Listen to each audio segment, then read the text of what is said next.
Good afternoon, everyone. Welcome. My name is David Medina, and I'm the COO and co-founder of Results for America. Thanks for joining us for today's session, which we developed in collaboration with Bloomberg Philanthropies and the U.S. Conference of Mayors. On July 4th, President Trump signed H.R. 1 into law. This consequential law will impact virtually every industry in America and alter the way that cities and towns plan, fund, and implement infrastructure projects. Today's session will highlight the most important and relevant infrastructure provisions for cities and towns in H.R. 1, including changes to green energy tax credits and direct pay, and what it means for local clean energy and green or resilient infrastructure goals. So let's get started. I'm now pleased to welcome Dave Gatton, Director of the Council on Metro Economies and the New American City at the U.S. Conference of Mayors, who will provide an overview of H.R. 1 and introduce our policy expert presenters. Dave, thanks for the partnership all these many months and years and for joining us over today. Over to you. Thank you, David, and we appreciate the partnership we've had with RFA and, of course, Bloomberg throughout this whole process. We start something new today, and it's the reconciliation law, or H.R. 1, or OBBB, whatever you want to call it. We thought that before we do a deep dive into the energy credits and the climate provisions, that you might find it useful for a very quick, broad summary of how the Conference of Mayors approached the reconciliation bill. First, we knew there was going to be a reconciliation bill. The 2017 tax cuts, most of them expired at the end of, or would expire at the end of this calendar year.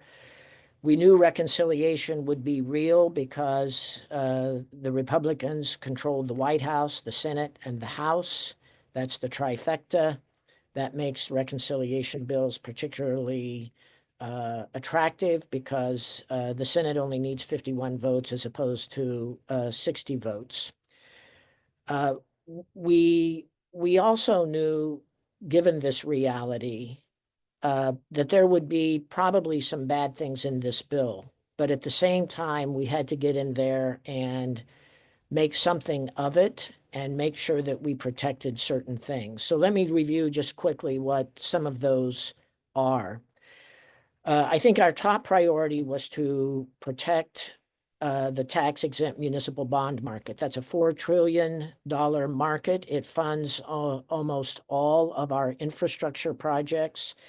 It makes them affordable. It gives cities roughly a 200 basis point advantage, and it includes private activity bonds as well. I have lobbied probably 4 tax bills throughout my career, big tax bills, and every one of them has gone after tax-exempt municipal bonds to try to restrict them. We knew that tax-exempt bonds were, as they say, on the whiteboard, right, within the internal deliberations. So we started early. We worked with the Government Finance Officers Association and the other state and local government groups, particularly NLC. And we were successful in finding a handful of Ways and Means Committee majority Republicans to be the spearhead in mounting an effort to protect tax-exempt bonds, and we were successful. I would say that we want to thank everybody on this call whose mayors may have been a part of providing information on how important tax-exempt bond market is to infrastructure projects. We thank you all for your work on that. However, our work is not done because there will be another reconciliation bill, and everything at some point in the fall or next year will be back on the table again. So it will be important for us to be persistent. We also wanted to get provisions in to address the national housing crisis. We wanted credits that would spur production. We were able to get an expansion of the low-income housing tax credit, that will result in a 12% increase in state allocation for 9% credits. And for the 4% credits, the requirement for tax-exempt bond financing will move from 50% to 25%. These are permanent changes. They don't expire. But it should make LIHTC deals easier to find private activity bond allocations. Thirdly, there is a new round, actually permanent round of opportunity zones in the bill. We worked very closely with the first Trump administration on opportunity zones, and we hope to do so in the second term. One of the changes is they are tightening the requirements for thresholds that must be met to make sure that the zones are serving low and moderate income households, and also reporting requirements. As many of you may know, the first round of opportunity zones did not have reporting requirements. And so we have a lot of cities out there that did not know how much opportunity zone investments were being made in their city. And we hope that is rectified. Fourthly, this is very important, we had the expansion of the child tax credit. Under the American Rescue Plan, the bump up in the child tax credit resulted in a 40% decrease in child poverty. So we have a test case right in front of us that's only 3 or 4 years old that shows us that the CTC has a direct impact on children. Without renewing the child tax credit, at the end of the year, the credit would fall back to $1,000 per child. This bill has in it $2,200 per child, and starting in 2026, indexed going forward. It's the first time benefits under the CTC have been indexed for inflation. The big issue of the state and local tax deduction, this impacts some of you more than others. In the 2017 bill, there was a $10,000 cap put on the amount by which you could deduct state and local government taxes. In this bill, that has increased to $40,000 per joint return, indexed through by inflation through 2029, but goes away in 2030. So the Conference of Mayors position on that is that there shouldn't be any cap on state and local taxes out of a federalism issue and to avoid double taxation. And then, of course, there are bad things in this bill, really bad things. The Medicaid cuts, and coupled with not extending certain tax credits to subsidize Affordable Care Act premiums, will result, according to the CBO, in 10 million people losing their health care, and will raise for the federal treasury $1 trillion over the next 10 years. That is a massive, massive cut. There's all sorts of issues related to hospitals we won't go into now. There are significant cuts in food stamps. States will be required, or at least they'll have the decision to stopgap these cuts in food programs and Medicaid. And then, of course, there's the energy credits and climate, which are the topics for today. I will add that this bill will result in a $3.4 trillion increase to the national debt through 2034. The tax cut itself would result in a $4.4 trillion debt, but then, of course, they apply the $1 trillion of added revenues from the Medicaid and food program cuts to say that those net out at a $3.4 trillion deficit. Now, it's really more impactful impactful than that because the tax cuts in this bill are made permanent. They do not expire in 10 years. Yet the revenue loss or contribution to the deficit only is calculated through 2034. So when we say that this will cost the deficit to increase $3.4 trillion, it's $3.4 trillion permanently until they change the tax code again. How does that impact you? Now we're really talking long term. At some point, hopefully not soon, hopefully not ever, the bond market will tell us when the country has too much debt. And it will tell us that by dramatically increasing interest rates, which of course will dramatically impact our ability in the long run to build infrastructure. I'll stop there. But we thought it would be important and interesting for you to hear sort of the big picture. And now I would like to introduce our two speakers on this specific topic at hand. Amy Turner is from the Sabin Center. She works on the Climate Law Initiative and is a research scholar at Columbia Law School. Amy, welcome. And then we have Matt Stevens-Rich from the Electrification Coalition. He is the director of their programs there. Both of them are going to do a deep dive into the bill's provisions for energy credits and climate. We welcome them.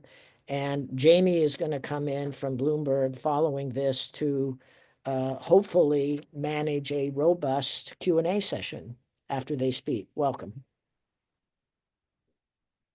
Well, thank you, Dave, and thank you all for having me here. Thank you to Results for America and to Bloomberg Philanthropies for having me. So I'm going to talk a little bit about what happened in this reconciliation bill with respect to clean energy as it pertains to local governments, other entities as well, but local governments is the focus here. This law will transform a lot of the ways that we have learned to do clean energy work at the local level over the last couple of years. I think it's really part and parcel of the way things have been shifting in Washington for the last 6 months or so. So I'm going to walk through some of specifically what happened in the reconciliation law. Oh, yes, I can definitely speak louder. Sorry about that. Some considerations for you all to take forward with you. If we can go to the next slide, please. So this piece of legislation is actually titled the One Big Beautiful Bill Act. I think folks are still trying to figure out what to call it. The OBBB Act, HR 1, I think is probably simplest. And that's what I will generally refer to it as, but you can't hear me? I can hear you, Amy. It's okay. You can. Okay. I'm seeing chatter. I'm doing my best. So yeah, HR 1 I think is probably what we'll generally call it, but you'll see it referred to as a range of different titles. So HR 1 was signed into law on July 4th, following quite a bit of back and forth among Congress over the preceding weeks. As Dave mentioned, it extends the 2017 tax cuts, slashes a whole range of social programs like Medicare.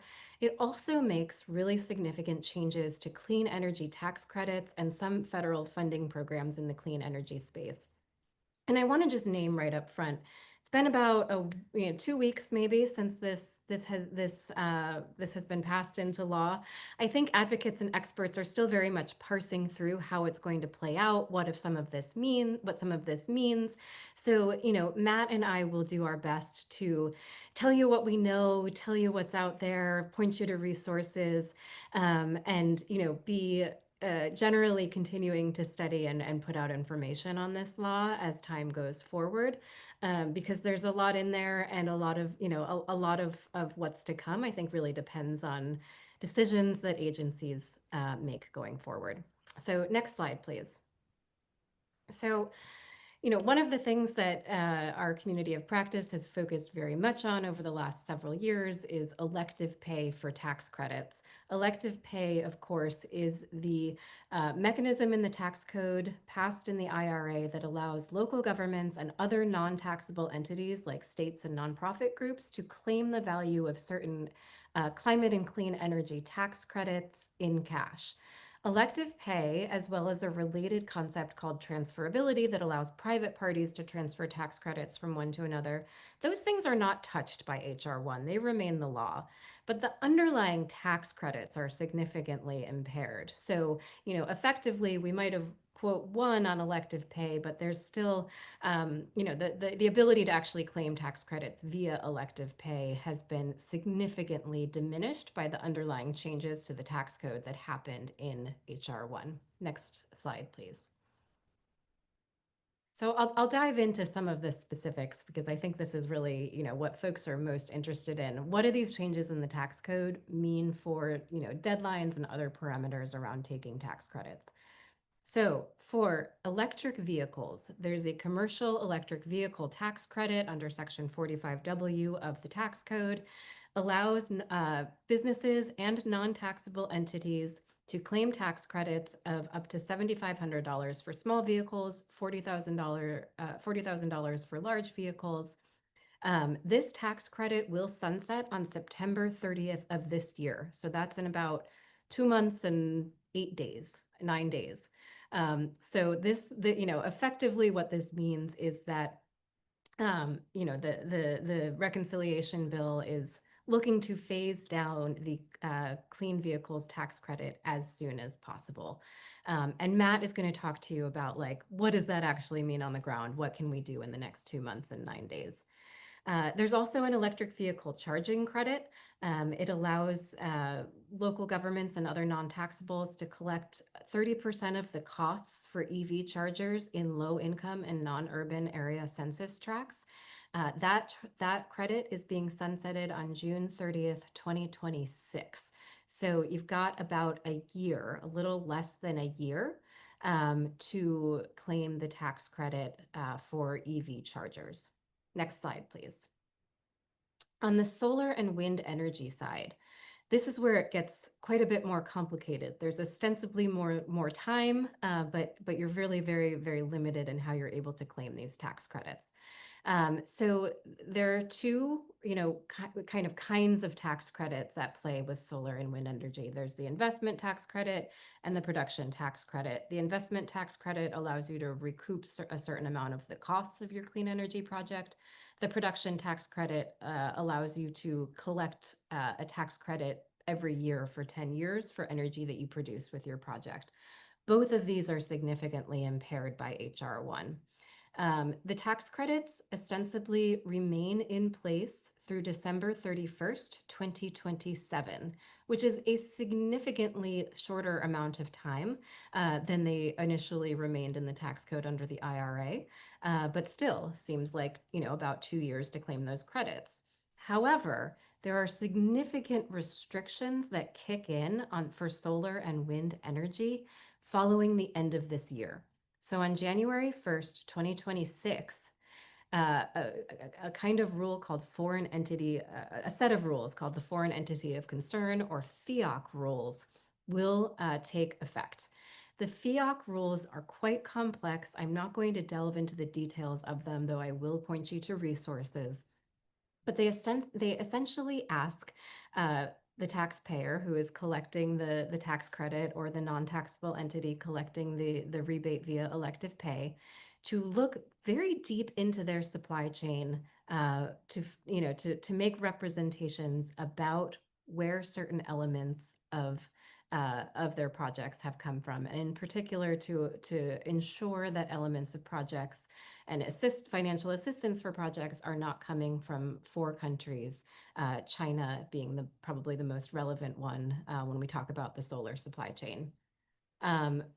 So what this means is, so essentially, if you want your project not to have to worry about the FEOC rules, you're going to want to start construction on your project before the end of this year. So in the next 4 to 5 months, you're going to want to start construction on your project to avoid the FEOC rules.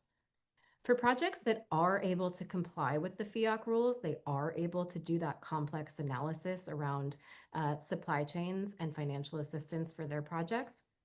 Those projects will either need to commence construction by July 4th, 2026, so about a year from now, after which point they'll have 4 years to complete the project, or be fully placed in service, be done and turned on by the end of 2027. So it's kind of a tripartite analysis. You want to avoid FEOC completely, start your project before the end of this year. If you are able to comply with FEOC for wind and solar, you either want to commence construction by a year from now, by July 4th, 2026, or have your project fully complete by December 31st, 2027. If you have projects that are sort of like you're pushing to get them started, it might happen this year, it might happen next year, I would really, really try to get those projects started this year in order to avoid the FEOC rules. Next slide, please. So FEOC and commencing construction are both really complex topics, and this is kind of where we don't totally know what we don't know yet, but we have partners that are starting to put out really helpful resources. So the foreign entity of concern rules, like I said, very complex, require pretty deep analyses of supply chains.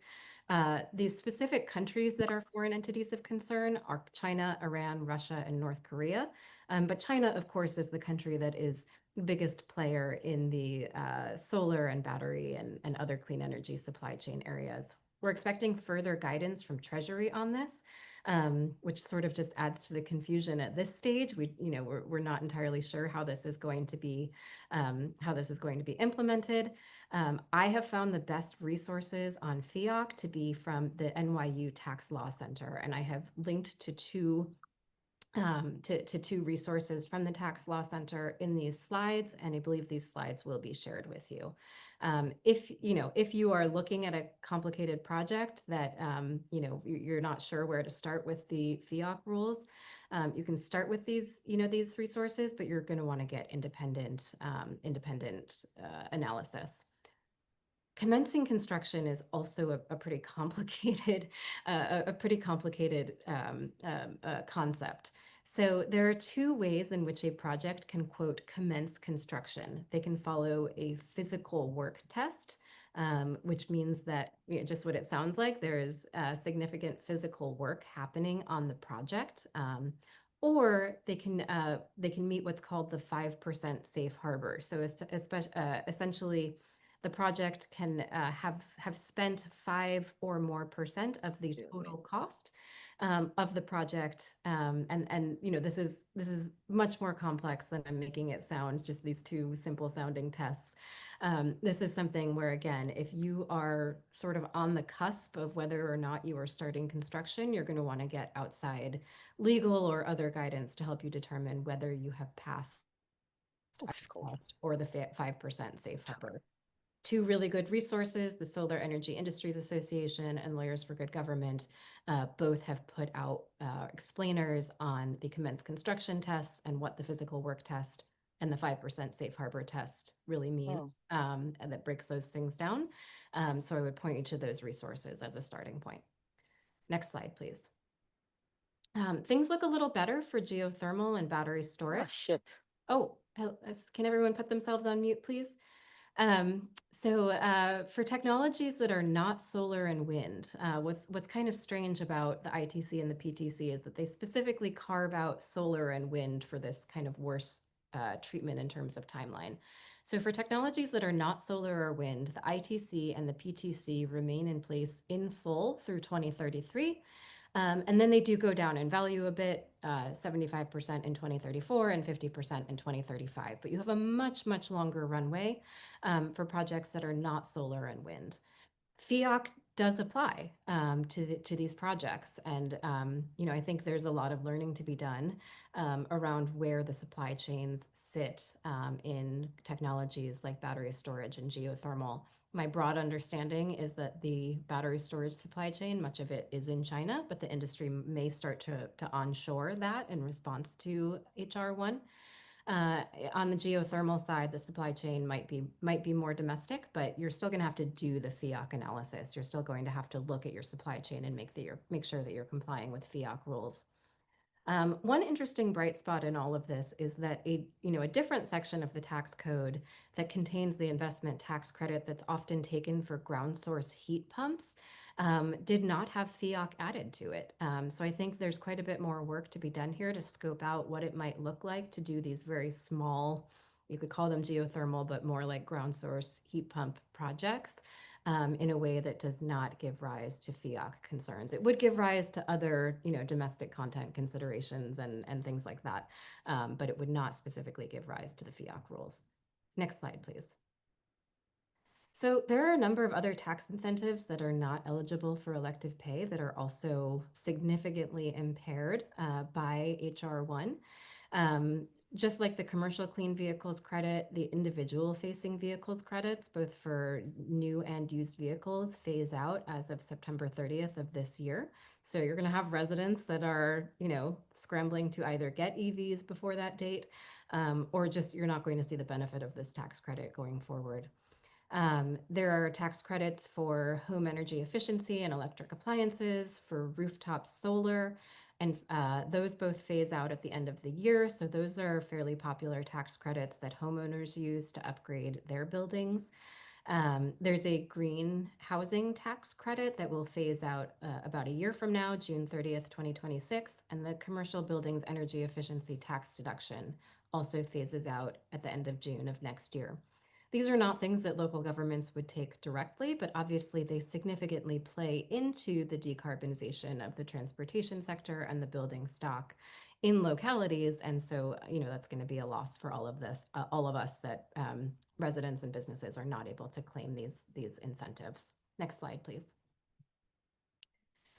So turning away from the tax code just for a moment, there are obviously significant changes to the tax code, but another thing that happens in HR1 is that Congress rescinds unobligated funds under several Inflation Reduction Act programs, including ones that local governments have received grants on. This is just a short list of programs that have had some of their funding rescinded, but they include environmental justice block grants, climate pollution reduction grants, DOT's Neighborhood Access and Equity Program. So to be clear, rescission of unobligated funds, within the textually, I should say, within sort of the four walls of the statute, refers to a relatively small number of dollars. This is basically administrative funding that hasn't been spent yet. It's not a huge amount that's being rescinded, but I think it does give cover to agencies to perhaps, do more as they are, seeking to terminate or otherwise slow walk grant amounts. The rescission of the unobligated dollars could give them cover to do that. It also might mean that the offices that manage these programs, that you all have contact directly if you are grantees under these programs, might be understaffed or unstaffed, meaning that it's not entirely clear how these programs could be managed going forward. That, of course, could give rise to a grantee having difficulty complying with the terms of their grants, making reports, things like that. So this is another area where it's not entirely clear how the rescission of these unobligated dollars is going to play out in practice, what sort of ripple effects it's going to have. But it is something that we're watching closely. The Greenhouse Gas Reduction Fund, which of course is the IRA's green banking program, had its unobligated balance rescinded, which again was not a ton of money in the grand scheme of things. But it also saw the repeal of the underlying GGRF program. So HR1 actually repeals the relevant section of the Clean Air Act where the GGRF is housed. And this could have significant implications for the GGRF program. From a legal perspective, the fact that the program has been repealed does not mean that dollars that have been obligated to the grantees under contract should be unobligated. But we've already seen the administration claim in court, for example, that effectively should be the case. So we're seeing quite a bit of kind of funny business happening around the GGRF. Local governments are not direct grantees under GGRF. And, we wouldn't expect local governments to very frequently be direct borrowers under from GGRF awardees, but these are obviously dollars that otherwise would be flowing into your communities for green programs. Next slide, please. So just a couple of takeaways to kind of send you away with here. What can you do in response to HR1? What does this actually mean for you on the ground? So on the tax credit side, elective pay remains the law. If IRS is processing returns, we've seen indications that they are continuing to host office hours to help elective pay claimants get answers to their questions. If you have projects that you've completed in 2024 or 2025 that qualify, you are entitled by law to a credit. This is not retroactive. So please use those credits and file for elective pay, get as many of those dollars back as possible. Then, in terms of projects that are not complete or not started, consider the timing, the new rules around the credits, and think about how that might impact your future or in-process projects. For clean energy projects, solar and wind, if there is any way to move up the commencement of construction on those projects prior to the end of this year, that's going to put you on much better footing with respect to the foreign entity of concern requirements. If you are not able to do that, you're going to want to think about how to shape your project given those FEOC restrictions. On the grant side, HR1 does not change anything about obligated grant funds or your contracts. Even though they have rescinded these administrative funds that could make your grant management much more difficult, it does not actually implicate your grant agreements. Now, of course, there's a lot happening in the background with respect to your grant agreements. Grants are being terminated, often unlawfully. Folks are being shut out of payment portals. They're unable to get in contact with their agency representatives. So there's a lot happening on the grant side, but from a general perspective, HR1 doesn't change your grant agreements or the fact that dollars have been obligated to you, and you can continue as you have been, either in the happy management and implementation of your grant, or in continuing to push an agency or the administration to make grant dollars available to you. One last thing I'll note before I sign off is that, I've really focused on implications for local governments here, but folks within your communities are really going to feel all of this as well. Tax credits are going away for local residents, businesses, and community groups. But this is also really going to increase energy prices really significantly, among other bad outcomes like more pollution and more health impacts. Energy prices are projected to go up pretty much everywhere as a result of this law. And so you may find that you have more residents experiencing energy insecurity. You may find that it becomes more important or more desirable to procure energy outside of the normal utility process. This is really just going to sort of change what the on-the-ground situation looks like in a lot of your communities. So that's all I have prepared for you. I think that I'm turning things over to Matt, and I will be here for questions. Thanks, everyone. Awesome. Well, yeah, thanks so much, Amy. Thanks, Dave, for the kind introduction. And thanks most of all to everyone dialing in here. Like Amy set the table well. We're at, 2 weeks and a couple days over since everything got signed in. There definitely is a lot of, you're part of the creative process as a lot of this guidance and content is coming together. So biggest recommendation is showing up, which you're already doing, but also staying in tuned as more content comes out. Raise your hand for those questions as we go through. If you jump to the next slide, and even the slide after that, we'll go right in on tax credits. And so Amy did a phenomenal job covering all the credits. To affirm, there's a lot of content here that we're getting out the door.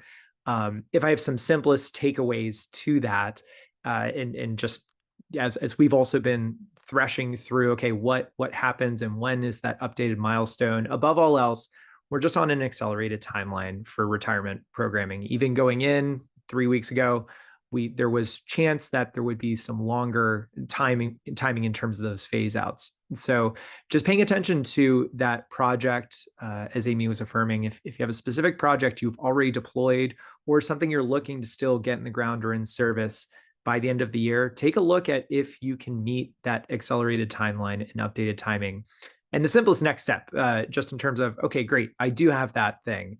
What do I do next, especially if I'm buying an electric vehicle? You make the purchase now. We're at just over 2 months out. That's 69 days till September 30th. That doesn't mean in the electric vehicle and charging station context that you can't make that type of deployment happen. But what it does mean is that it's really important to take a look at that procurement timeline, work with your local partners. We have plenty of resource there and also can help even talk that through.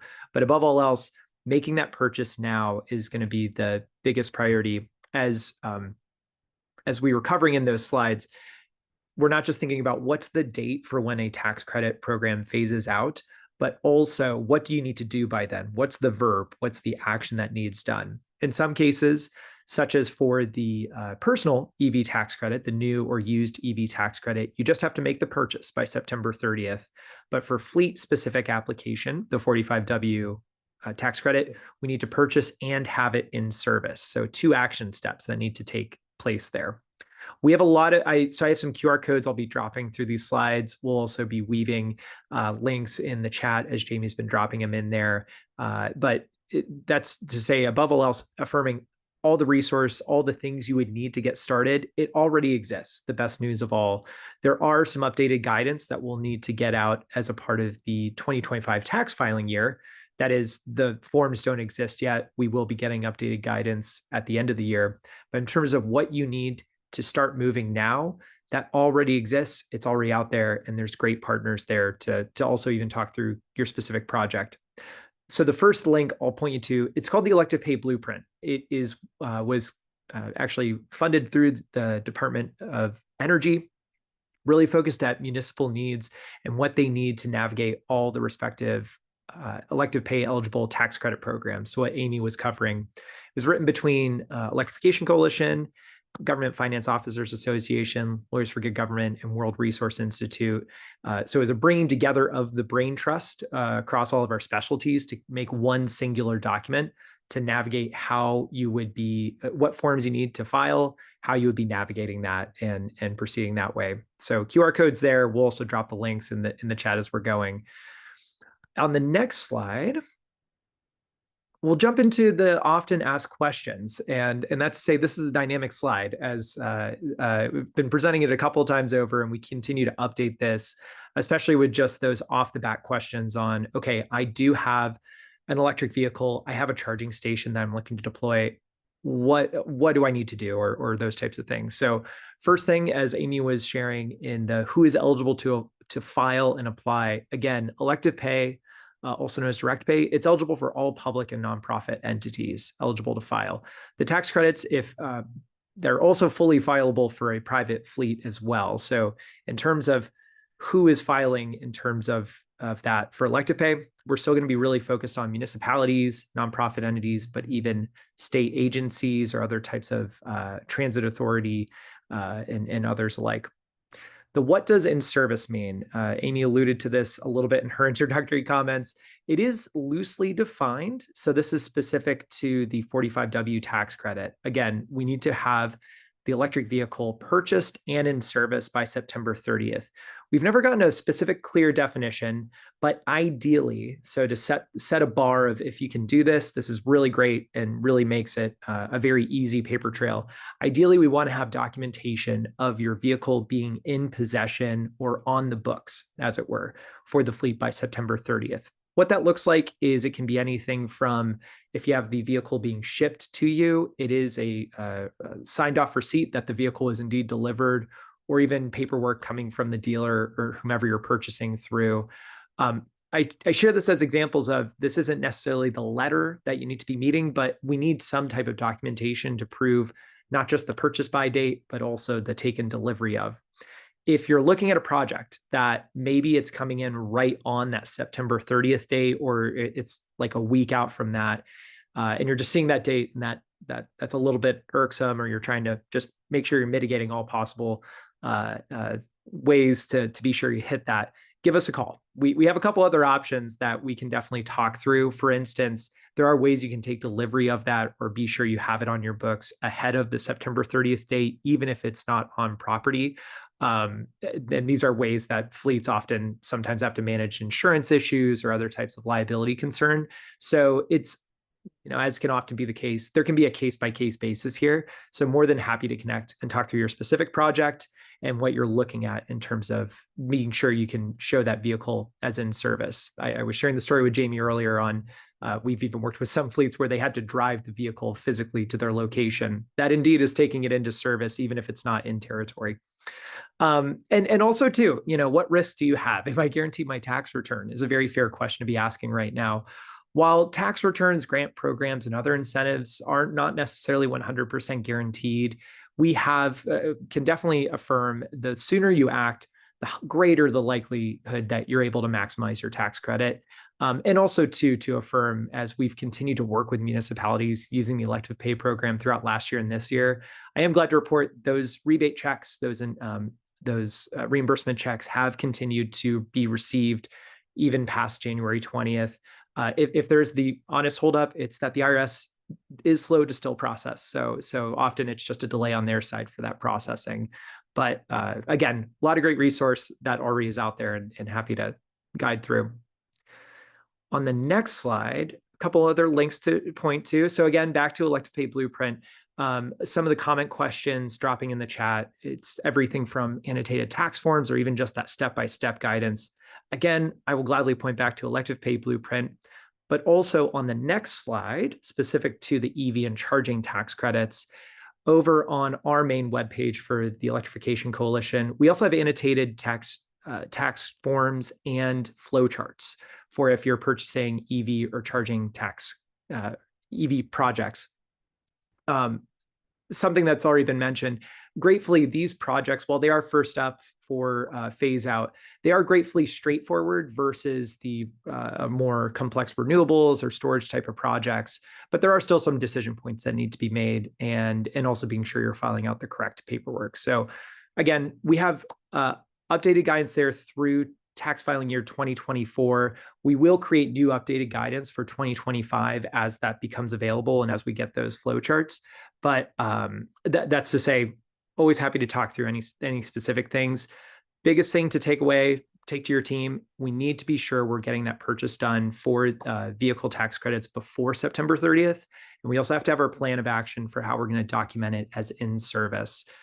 So, there's a lot of ways that can happen. It could literally be you are walking down to your local dealer because you are thinking about that Chevy Equinox to still hit the books the end of the year.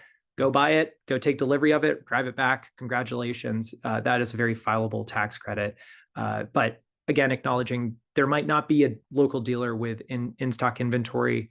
We're more than happy to connect you with other procurement partners as well, which on the next slide, kind of jumping ahead of myself there. So just some other things to throw out there. Again, obviously with vehicles, you're going to be buying through a dealership or looking at that type of option.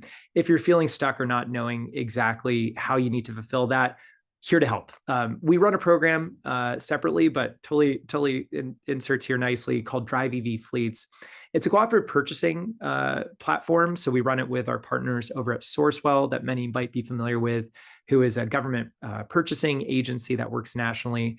It's all built on the premise of having competitively bid contracts that any partner, any public or nonprofit entity can use. So basically still meets the competitive bid requirements often needed. We do have vehicles on contract there, as well as charging infrastructure, putting it out there as another option in case you're just needing to think about looking at those options. I'm also glad to report, and we continue to work with our partners, there are vehicles in stock and on lot. So we do have that time to be able to move those vehicles around. So Drive EV Fleets is the main site. Again, a lovely QR code. I know a lot of links are coming out here too. So I have a little bit of a bulleted form here too. I just dropped in the chat of some of those immediate off the bat pieces. But again, simplest simplest thing to be taken away specific to the EV tax credit. September 30th, that's our first deadline approaching here. And if you're really sweating that date or really need to think through those options, more than happy to connect with your team to talk that through. So I believe the next slide is my contact, yes, which I also dropped as the last bullet there too. That's great. Matt, Amy, Dave, thanks for your clear yet sobering presentations today. Thank you. I would now like to note for all of you here today that we have a summary of what's been presented that we're going to drop in the chat. Please take a look at that. Please take a look at all the links that Amy and Matt have shared as well. Share those with your teams as you prepare to align your planning and grant-making processes for your infrastructure projects with federal funding priorities. I'd now like to introduce Jamie Lavin, one of our partners from Bloomberg Philanthropies Government Innovation Team, who'll facilitate our question and answer session today. Please drop your questions in the chat, and please note that the questions we'll be focusing on today are related to infrastructure. We know there are a lot of provisions in HR 1. The questions we'll try to get through today are related to infrastructure. Over to you, Jamie. Great. Thank you so much, David. Thank you, Amy and Matt. I constantly turn to Amy and Matt whenever I need to unpack what's happening in this space, and their guidance is so valuable and practical, which I love. We have gotten a lot of questions, so we'll start, but please keep them coming. As David said, we're going to try to really focus on the areas that we've been covering today, but we will have future programming on some of the other things that are happening, whether in HR 1 or otherwise in the infrastructure space. So if it doesn't get answered today, we'll get it answered at some point.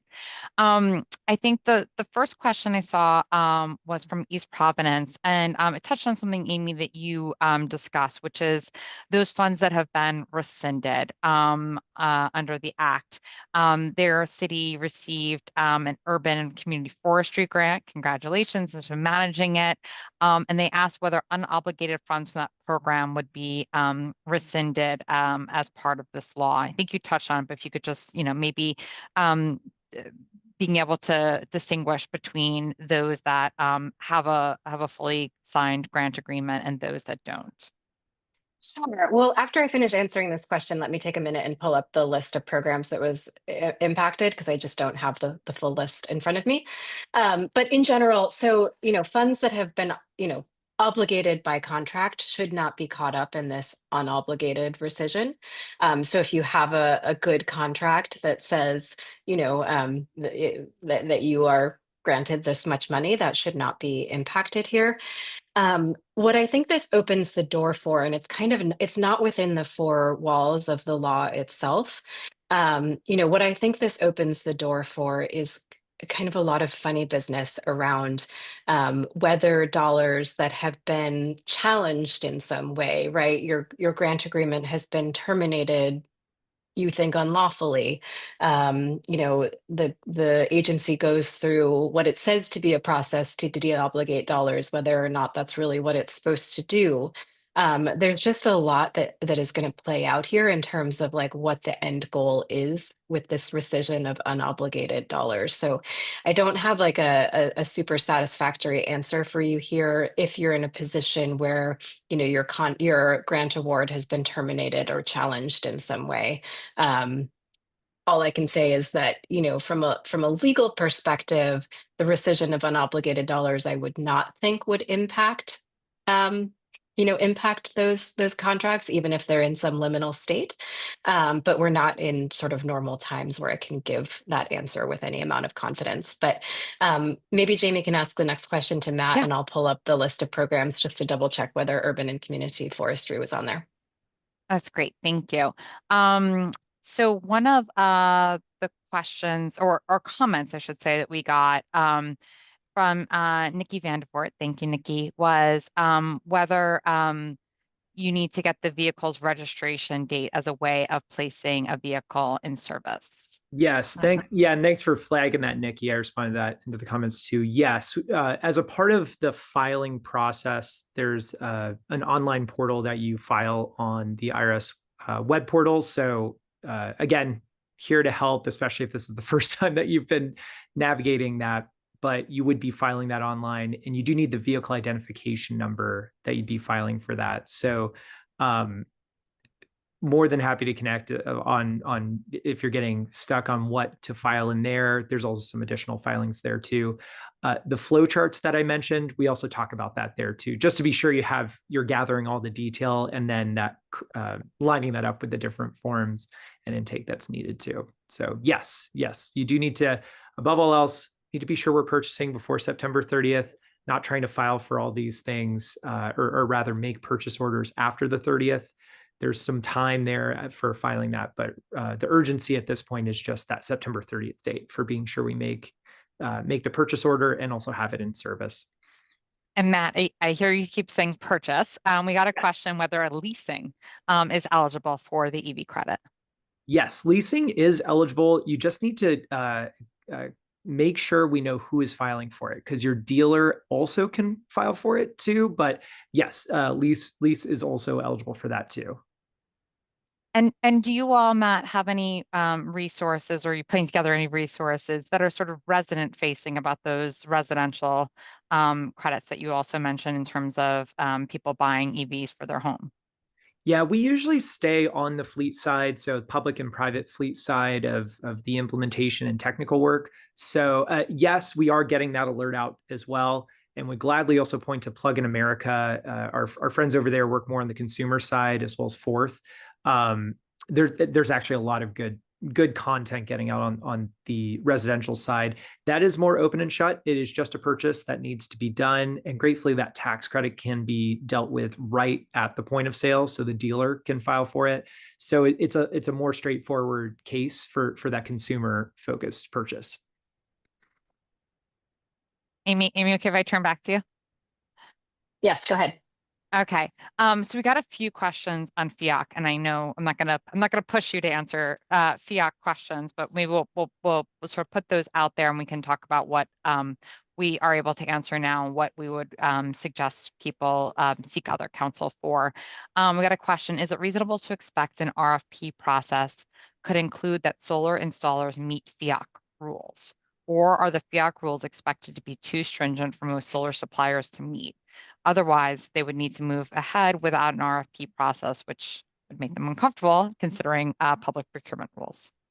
Yeah, so I mean, ideally, assuming this is workable in any sense, you would want to put on your suppliers, or on others, on your construction firm compliance with FEOC rules. Like, you fully want to offload that via contract to your suppliers. Honestly, I don't know how workable that's going to be. It probably depends on which particular kind of technology.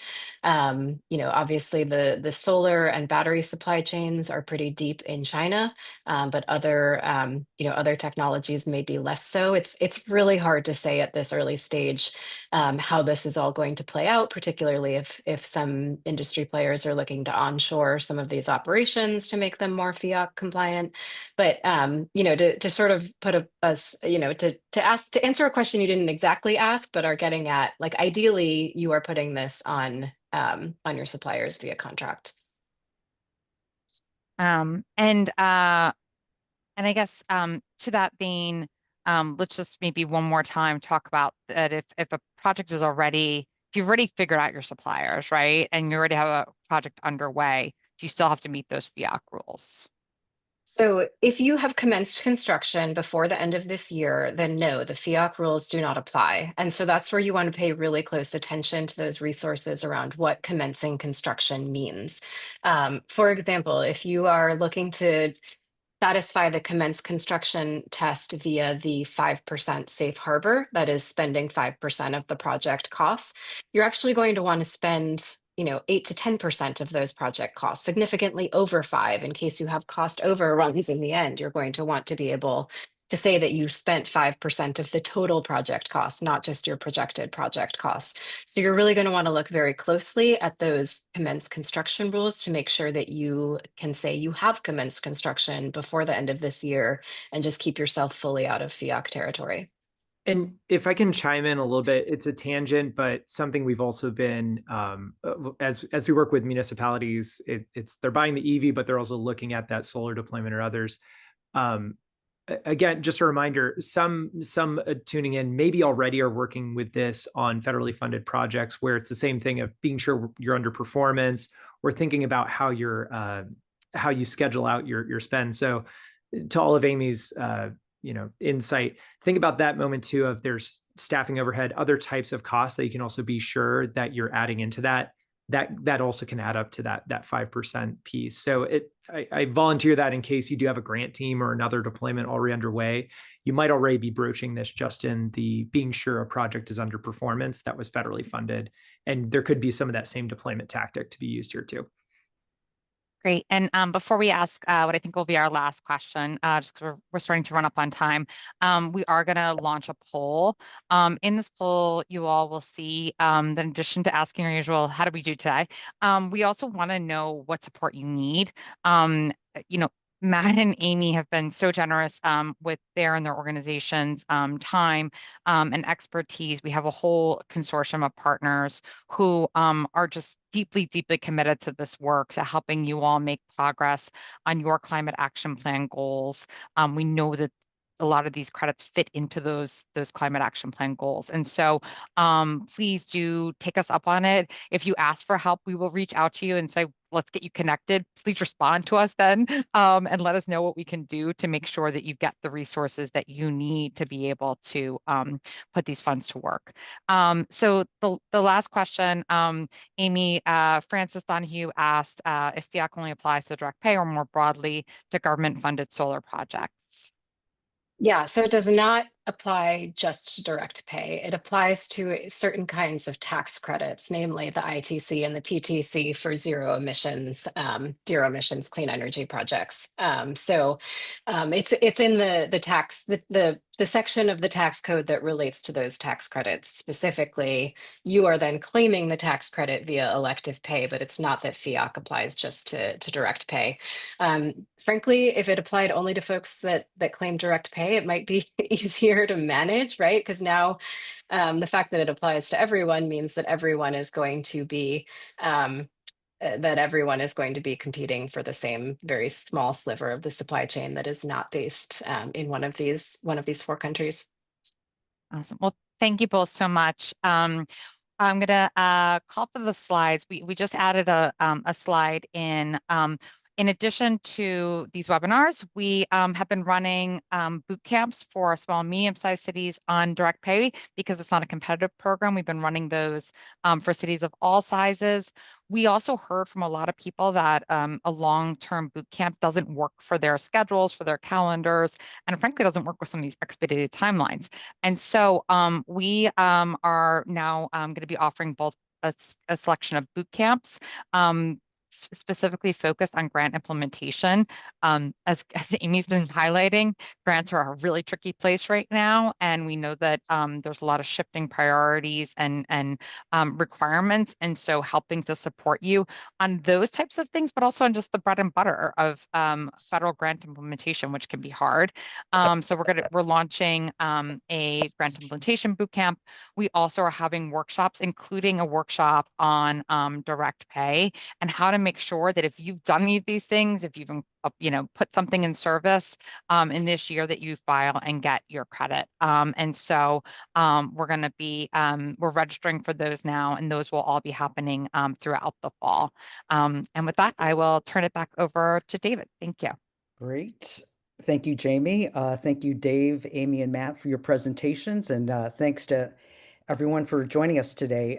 3 quick notes before we depart. First, don't forget to complete that Zoom poll that Jamie just mentioned. That'll help us with planning for future sessions. Secondly, please note that on Tuesday, July 29th, we'll host our next webinar, and that'll be focused on scenario planning that can help you protect your services, staff, and infrastructure, even if your funding changes midstream.